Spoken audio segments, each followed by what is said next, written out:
Hey hi guys, welcome back to our channel. నేను మీ Srikanth సంచారిని.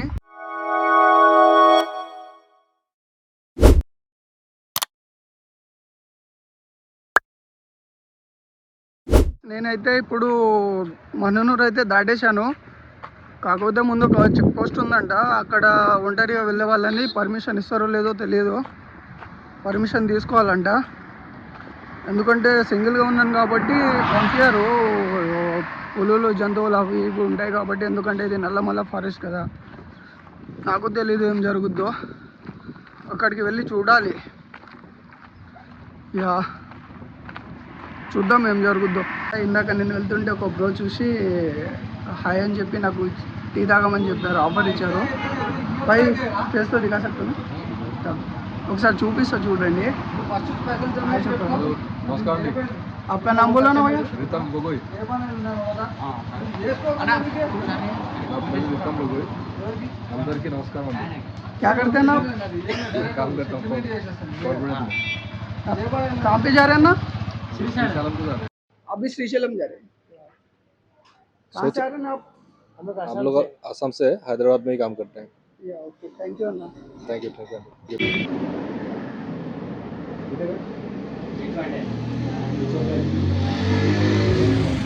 Thank you boss bro, thank you.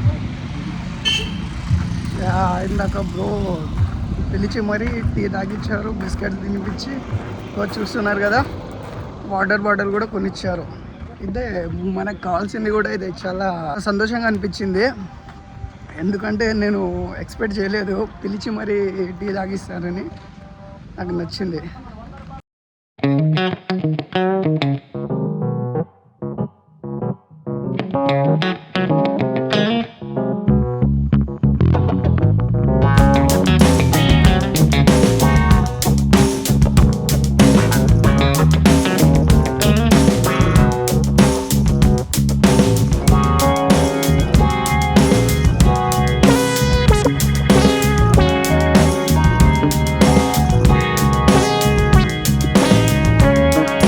Hi friends, ఇప్పుడు నేను వడ్డవర్లపల్లిలో ఉన్నాను.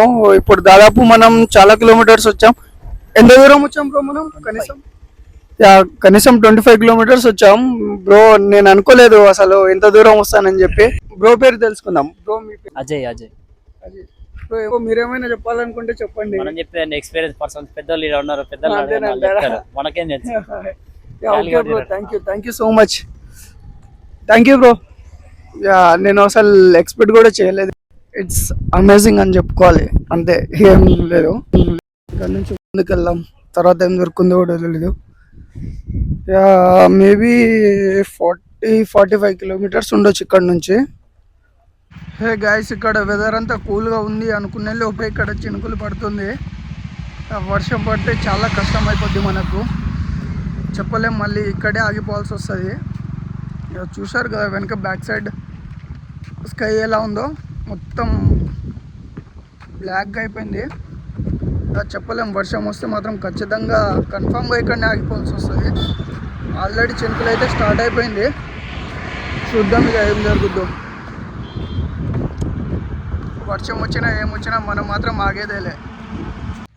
Hey hi guys, ఈయన చాలా మంచివారు. మేమిద్దరం చాలాసేపు మాట్లాడుకున్నాం. ఒకసారి హాయ్ చెప్పండి uncle. Hi hi hi hi. Okay uncle, thank you. వెళ్ళొస్తా. ఆయన పెద్ద మనిషి, చాలా విషయాలు అయితే నాకు నేర్పించాడు. అది మాటల్లో కూడా చెప్పలేము. నేను ఇక్కడ దాదాపు 1 అవర్ అయితే కూర్చున్నా. ఈ 1 అవర్లో మేము Mahabharatam, Ramayanam, reality behind the world, society వెనుక ఉండే నిజాలు, ఆయన జీవితం గురించి, ఆయన పిల్లల గురించి, వాళ్ళ ఫ్యామిలీ గురించి, ఇక ఆయన అనుభవాల గురించి చాలా మాట్లాడుకున్నాం. నాకైతే చాలా అద్భుతంగా అనిపించింది. ఇలాంటి ఎక్స్పీరియన్స్ కోసమే నేను ఈ జర్నీని స్టార్ట్ చేశాను. ఇంకోటి ఏంటంటే, ఆయన తాగడానికి నాకు చాయ్ కూడా ఇచ్చాడు. చాయ్ ఇచ్చారు. ఇంకోటి ఏంటంటే, ఏమైనా తినమని చెప్పి, ముందుకెళ్ళి తినమని చెప్పి మురుకులు కూడా ఇచ్చారు. కావాలంటే చూడండి. ఇదిగో చూస్తున్నారు కదా. నేను ఎక్స్పెక్ట్ చేసింది కూడా ఇలాంటి జర్నీయే, నేను కోరుకుంది కూడా ఇలాంటి జర్నీయే, నాకు కావాల్సింది కూడా ఇలాంటి మనుషులే. చూస్తూ ఉండండి గైస్, ఇలాంటి ఇంకా ఎన్నో అద్భుతాలు మన ఛానల్లో వస్తుంటాయి. నేను ఆల్మోస్ట్ నల్లమల్ల ఫారెస్ట్ మధ్యలో ఉన్నా. ఒక్కరంటే ఒక్కరు కూడా లిఫ్ట్ ఇవ్వట్లేదు. ఇక నడుచుకుంటూనే వెళ్తున్నా. ఇక ఎంత దూరం వచ్చానో కూడా నాకు తెలీదు. ఇక వెళ్ళొచ్చు. ఇక చాలా దూరం ఉంది, కాకపోతే అడిగి కాబట్టి కొంచెం భయంగా ఉంది. చెప్పలేం ఎప్పుడు ఏం జరుగుద్దో. ఇక చూడాలి. ఇక నెక్స్ట్ అడుగుతా, దొరికితే ఓకే, లేకపోతే నడుచుకుంటూనే వెళ్తా. ఎందుకంటే నెక్స్ట్ విలేజ్ 22 కిలోమీటర్స్ ఉందని చెప్పారు ఆయన. చూద్దాం ఏం జరుగుద్దో. నేనైతే అసలు ఎక్స్పెక్ట్ చేయలేదు ఆయన అంత నాలెడ్జ్ ఉంటుందని చెప్పి. ఎందుకంటే మేము చాలా హిస్టరీ గురించి కూడా చాలా మాట్లాడుకున్నాం. ఆయన చెప్తుంటే నాకు ఫ్యూజులు ఎగిరిపోయినాయి అంతే. కాకపోతే ఆయన ఏం చదువుకోలేదంట. లోకజ్ఞానం చూసారా? చదువుకోవడం కాదండి ఇంపార్టెంట్, లోకాన్ని తెలుసుకోవాలి. అందుకే నేను నా ఈ జర్నీని మొదలుపెట్టాను. అలాంటి వాళ్ళని ఎంతోమందిని కలుసుకుంటానని నాకు చాలా క్యూరియాసిటీగా ఉంది. ఒక బ్రో, నాకు కూడా తెలియదు, ఆయన శ్రీశైలం నుంచి దర్శనం చేసుకొని వస్తున్నట్టున్నారు. పాదయాత్ర చేస్తున్నాం అంటే అవునని చెప్పాను. హ్యాపీ జర్నీ తమ్ముడు అని చెప్పి వెళ్ళారు. నాకైతే చాలా హ్యాపీగా ఉంది. చూసారా కోతులు కోతులు కోతులు. Hi bro. కోతులు అయితే చాలా ఉన్నాయి. నేనైతే డీప్ నల్లమల్ల ఫారెస్ట్లో ఉన్నాను. ఇక కోతులే కనిపిస్తున్నాయి కానీ చెప్పలేము ఎప్పుడు ఏం జరుగుద్దో. కేర్ఫుల్గా ఉండాలనుకుంటున్నా. చూశారు కదా, మ్యాక్సిమం అన్నీ ఫుల్గా వెళ్తున్నాయి. చూడాలి ఏం జరుగుద్దో. అంతా శివయ్య దయ్య, మన చేతిలో ఏమీ లేదు. యాక్చువల్లీ కోతులు అయితే వెంట పడతాయి కానీ నన్ను మాత్రం ఏమీ చేయట్లేదు కోతులు. ఎందుకో నాకు తెలీదు. బహుశా శివయ్య దగ్గరకు వస్తున్నాను అనుకుంటా, దానికోసమే కావచ్చు. శ్రీశైలం ఇంకా 48 కిలోమీటర్స్ ఉంది. నేను చూపిస్తాగండి మీకు. చూశారు కదా, ఇంకా 48 కిలోమీటర్స్ ఉంది. ఎప్పుడు వెళ్తామో తెలీదు. కాకపోతే సాయంత్రం దాకా వెళ్ళిపోతే బాగుంటుంది అనుకుంటున్నా. ఎందుకంటే బ్యాగ్ అయితే చాలా బరువుగా ఉంది, పైగా అడవి కాబట్టి ఇక చెప్పలేం. ఈ నల్లమల్ల ఫారెస్ట్ ఇండియాలో పెద్ద ఫారెస్ట్ కాబట్టి ఇక్కడ జంతువులు అవి ఇవి ఎక్కువ ఉండే అవకాశాలు ఉంటాయి. పైగా ఇది టైగర్ రిజర్వ్ జోన్, చెప్పలేం ఎప్పుడేమవుద్దో. అందుకే కొంచెం జాగ్రత్తగా ఉండాలి. ఎందుకంటే చాలాసార్లు ఇక్కడ మనుషుల మీద టైగర్స్ కానీ లయన్స్ కానీ అటాక్ చేశాయి. అందుకే నాకు కొంచెం భయంగా ఉంది. అయినా ఏమైతే అది అవుతుంది, నా చేతిలో ఏముంది. అంతా శివయ్య దయ. చూద్దాం ఏం జరుగుద్దో.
గైస్ మొత్తానికి నేను శ్రీశైలం దగ్గరకు వచ్చేసాను. ఇందాక ఒక మోటో బ్లాగర్ అయిన రైడ్ విత్ వెంకట్ బ్రో నాకు లిఫ్ట్ ఇచ్చారు, దాదాపు 45 కిలోమీటర్స్. ఆల్మోస్ట్ నేను వచ్చేసాను. ఇప్పుడు నేను సాక్షి గణపతి టెంపుల్ దగ్గర ఉన్నా. ఇప్పుడు మనం లోపలికి వెళ్ళి దర్శనం చేసుకుందాం. ఇక్కడ నుంచి దర్శనం చేసుకొని ఇంకా శ్రీశైలం ఒక 5 కిలోమీటర్స్ ఉంటుంది. ఇక్కడ నుంచి శ్రీశైలం వెళ్దాం డైరెక్ట్. లోపలికి వెళ్తున్నా, గుడి లోపలికి వెళ్తున్నా. ఇప్పుడు యాక్చువల్లీ నేను పిల్లలు కనిపిద్దని వెనక్కి వచ్చాను, అయినా పిల్లలే కనిపిస్తున్నారు. ఎందుకంటే యూట్యూబ్లో పిల్లలు కనిపిస్తే మళ్ళీ ఇబ్బంది అవుతుంది, కంటెంట్ ఎవరికి సజెస్ట్ చేయడు. చూస్తున్నారు కదా, చిన్న పిల్లలు ఉన్నారు, అందుకే నేను ఇందాక వెనక్కి వచ్చేసాను. ఇప్పుడు కెమెరా అయితే ఆఫ్ చేసేసాను, ఎందుకంటే అక్కడ కెమెరా నో ఫోటోగ్రఫీ అని ఉంది. గాయస్ మొత్తానికి దర్శనం అయితే అయిపోయింది. ఇప్పుడు నేను బయటికి వెళ్తున్నా. ఇక్కడ నుంచి ఇక డైరెక్ట్ శ్రీశైలమే.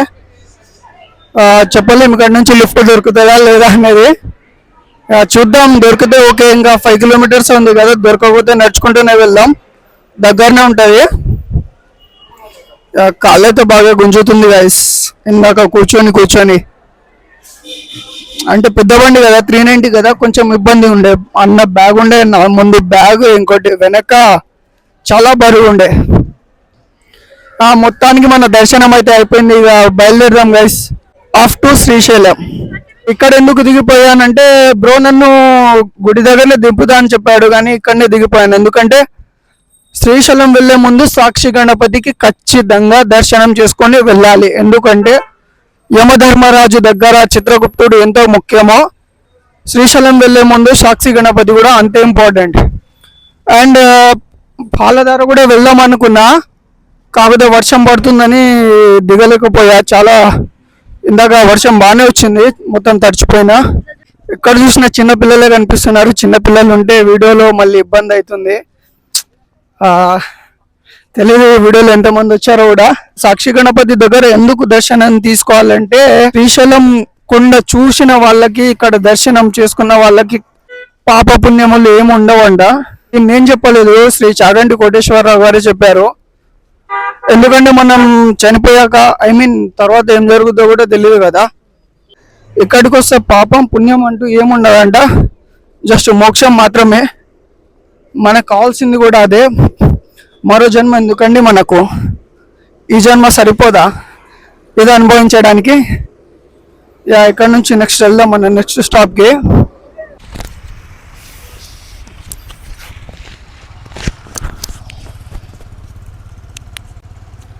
చూశారు కదా, నాతో పాటు కాళ్ళ భైరవ కూడా ఉన్నాడు.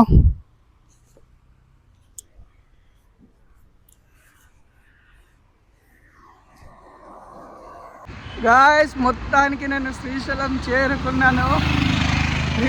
నా సంతోషానికి అవధులే లేవు అసలు. నాకు ఎంతో సంతోషంగా ఉందంటే మాటల్లో కూడా చెప్పలేను. నాకు ఏం మాట్లాడాలో కూడా అర్థమవుతలేదు, అంత సంతోషంగా ఉంది. నిజంగా 2 డేస్లో వచ్చేస్తానని మాత్రం అస్సలు అనుకోలేదు. టైం పడుతుంది అనుకున్నా, ఒక 3 డేస్ అనే టైం పడుతుంది అనుకున్నా, కానీ 2 డేస్లో వచ్చేసాను గాయస్. ఇప్పుడు నాకు ఎంతో ప్రశాంతంగా ఉంది గాయస్.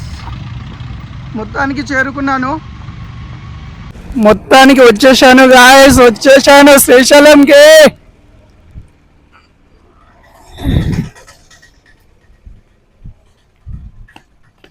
గాయస్ ఇక్కడ ఫ్రీగా ఉండడానికి ఏమీ లేదంట. రూమ్ అడిగితే రూమ్ వద్దు బాబు, ఒకనే ఉన్నావు కదా, డార్మెంటరీ తీసుకో, 50 రూపీస్ 100 రూపీస్ ఉంటుంది అని చెప్పారు. దానికోసం వెళ్తున్నా. ఎందుకంటే ఇప్పుడు నాకు ఛార్జింగ్ కావాలి, ఛార్జింగ్ లేదు, ల్యాప్టాప్లో ఛార్జింగ్ పెట్టుకోవాలి, ఫోన్లో కూడా ఛార్జింగ్ లేదు, పవర్ బ్యాంక్లో కూడా ఛార్జింగ్ అయిపోయింది. వెళ్ళాలి. భుజాలు కాళ్ళు అయితే ఫుల్ నొప్పిగా ఉన్నాయి.